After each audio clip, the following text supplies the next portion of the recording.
Well, here's a question for you. Why did the United States Department of Defense post a job posting trying to hire someone for, quote, COVID-19 research 3 months before anyone in the world ever heard of COVID? Well, that's a damn good question, Clayton. Thank you for asking. The news outlet, though, the Expose out of the UK, has the story. They're asking the question. They have the bombshell story. Here it is, quote, and I'll just read right from expose.uk. The world first started to hear about a novel coronavirus in early January 2020, with reports of an alleged new pneumonia-like illness spreading across Wuhan, China. However, the world did not actually know of COVID-19 until February 2020, because it was not until the 11th of that month that the World Health Organization officially named the novel coronavirus disease as COVID-19. So, they say, with this being the official truth, why does the United States government data show that the U.S. Department of Defense awarded a contract on the 12th of November 2019 to Labyrinth Gold Health Incorporated for COVID-19 research, at least 1 month before the alleged emergence of the novel coronavirus, and 3 months before it was officially dubbed COVID-19? It's a good question. Thank you for asking it. Let's dig a little deeper. So here is that job post. Take a look at the job post here, and you can see the needs are from Labyrinth Global Health on the 12th of November, 2019, for almost $400,000 is the job. SME manuscript documentation and COVID-19 research, the job posting says. Then here is a closer look at it, just so you can see. Here it is, the COVID-19 research. That's what your job will be in November of 2019. And here's just so you know where, that's the date as well, the 19th, November 12th of 2019. Very curious indeed. But it gets worse. The contract was for research to be conducted in, can you guess the country? Can any of you guess the country? I can, but I probably am out. Why?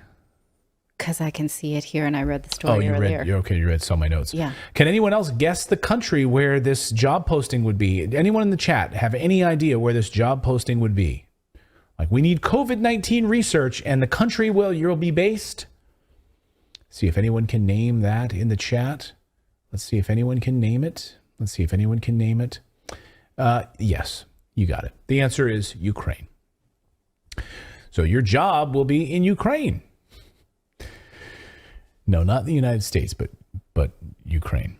So as the expose reports, the contract awarded in November 2019 for COVID-19 research was not only instructed to take place in Ukraine, it was in fact part of a much larger contract for a biological threat reduction program in Ukraine. And you won't believe who was involved in this shady group. Labyrinth Global Health, which has the contract posted by the Pentagon, has been collaborating with Peter Daszak's EcoHealth Alliance and the company MetaBiota. MetaBiota. Remember MetaBiota? Since it was founded in 2017.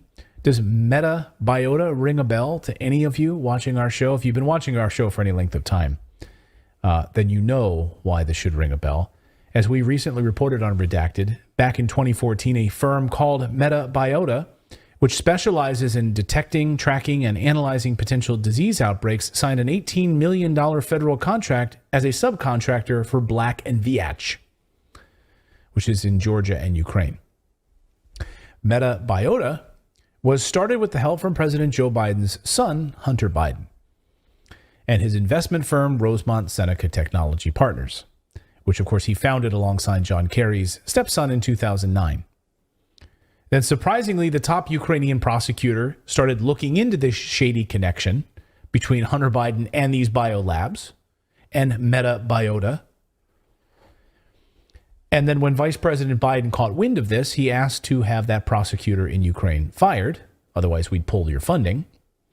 We know this because he bragged about it right on camera, as we reported. Watch.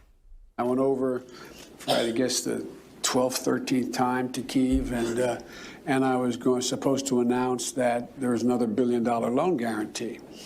And I had gotten a commitment from Poroshenko and from Yatsenyuk that they would take action against the state prosecutor, and they didn't. So they said they were walking out to press conference. I said, no, I said, I'm not going to, we're not going to give you the $1 billion. They said, you have no authority. You're not the president. The president said. I said, call him. I said, I'm telling you, you're not getting the $1 billion. I said, you're not getting the $1 billion. I'm going to be leaving here. And I think it was, 6 hours? I looked, I said, I'm leaving in 6 hours. If the prosecutor's not fired, you're not getting the money. Well, son of a bitch. Got fired. Oh, well, it's amazing how that works, isn't it? Yeah. And then in February of last year, documents show that Zelensky ordered the destruction of all documents related to the Hunter Biden connection and the destruction of the metabiota documents that then were burned in big dumps in the back, which we showed you the video of that. So the expose wraps this up with two very important questions. Why did the Department of Defense pay a company that is allegedly a global engineering, procurement, consulting, and construction company specializing in infrastructure development to help implement a biological threat reduction program in Ukraine?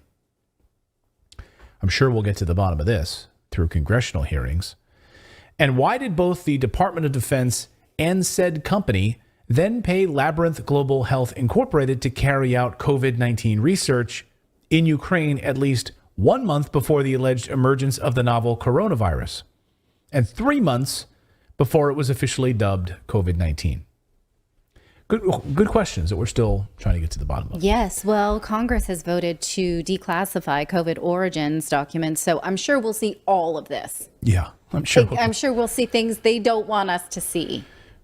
I'm sure it will not be a highly curated show of what they want us to see about China. I'm sure of that. Without redaction. Without redaction. There'll be no redaction anywhere. I have full faith of that. Jennifer Ketchum wants to know, what was the website again? And I'm glad you asked, because I was just about to tell you.